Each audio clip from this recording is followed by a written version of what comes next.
All right, everybody, although we've been living through a pandemic, one thing it cannot stop is love, of course. And joining me this morning to talk all about it is our favorite love guy and communication coach, Brad Swanson. Good morning to you, Brad.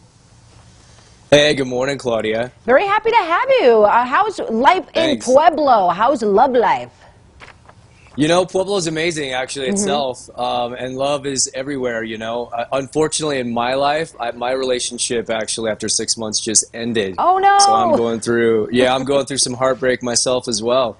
Okay, well, you know what? Sometimes change can be good, Brad. So with that said, the pandemic has brought on a lot of different emotions for so many people, but love is still out there. How can people find love during these times?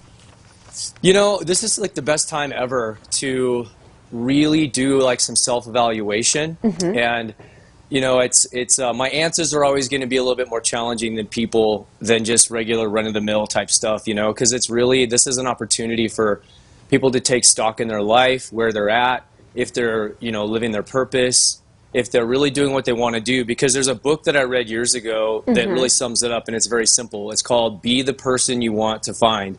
You know, so if you want somebody who's amazing, be amazing. If you want somebody who's loving, be loving. If you want somebody who's not jealous, don't be jealous. Like, so all of those things that we want in another person, we have to be ourselves. The issue is that people struggle with that once they get into romantic relationships, because that's when all of their old stuff gets triggered.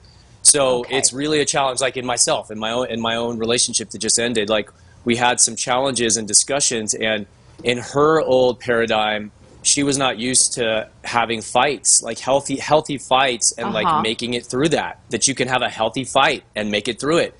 And it doesn't mean it has to end, you know? So it's all of these practices during this time, while we have so much time on our own to read, watch videos, talk to people, really really look within to face those things. I love what you said about, hey, if there is something you're looking for, you need to act that same way so that it's reciprocated, and you're kind of setting an example up for that relationship.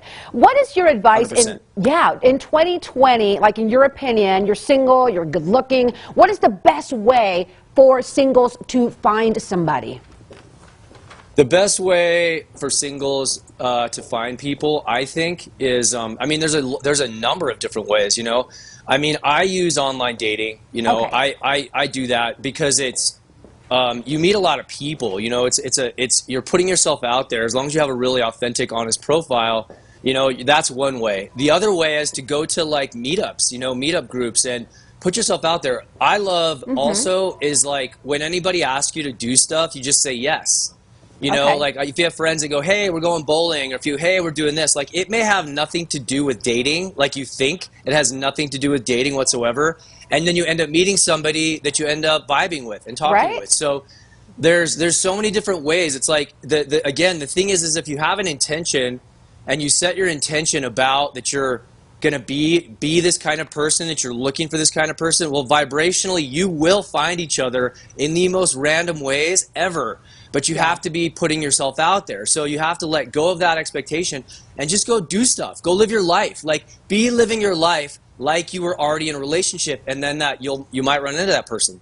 Okay, well, that all makes perfect sense. Now, Brad, let's talk about people who are already in relationships, marriages, maybe people who have been together for many years. What can couples do to keep that spark alive, and why is it important that they do keep that spark alive, especially during these times? Oh, man. Listen, this one's a good one. And there's a couple that I watch that exemplify this. I watch them on YouTube. And they literally have the most amazing thing set up. They've been married 25 years. They have 3 grown kids, 2 grandkids. And they literally, so what they do is they have an overnight date. They've done this the entire time they've been married. I know this is going to sound like wild and crazy to a lot of people, but literally they've cracked the code. And so what they do is every week, no matter where they are in the world, they travel all over the place. They have an overnight date night together. So they literally, with no kids, nothing. So it's taken them tons of babysitters, all this stuff to get this set up. But they have this special time that they have just for themselves. So they have like one romantic week, like their connection time, their sexual time, all of that, every single, no matter where they are in the world, once a week.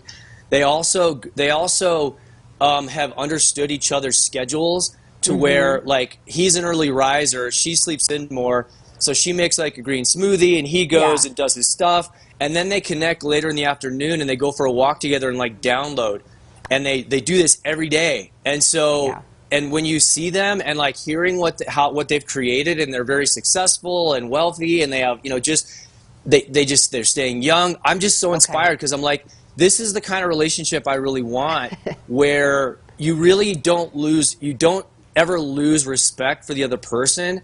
You never take them for granted, even in the chaos. You separate the chaos, you separate the kids, you separate your work, you make time together. If you don't do that, if you don't intentionally do that, everything always falls apart. All right. Well, great advice. Thank you so much, Brad. Always good to see you. And, of course, if you guys would like to know more about Brad, or maybe use his advice to help your love life, you can do so. For more information, go to breakingthroughwithbrad.com. We'll see you later, Brad.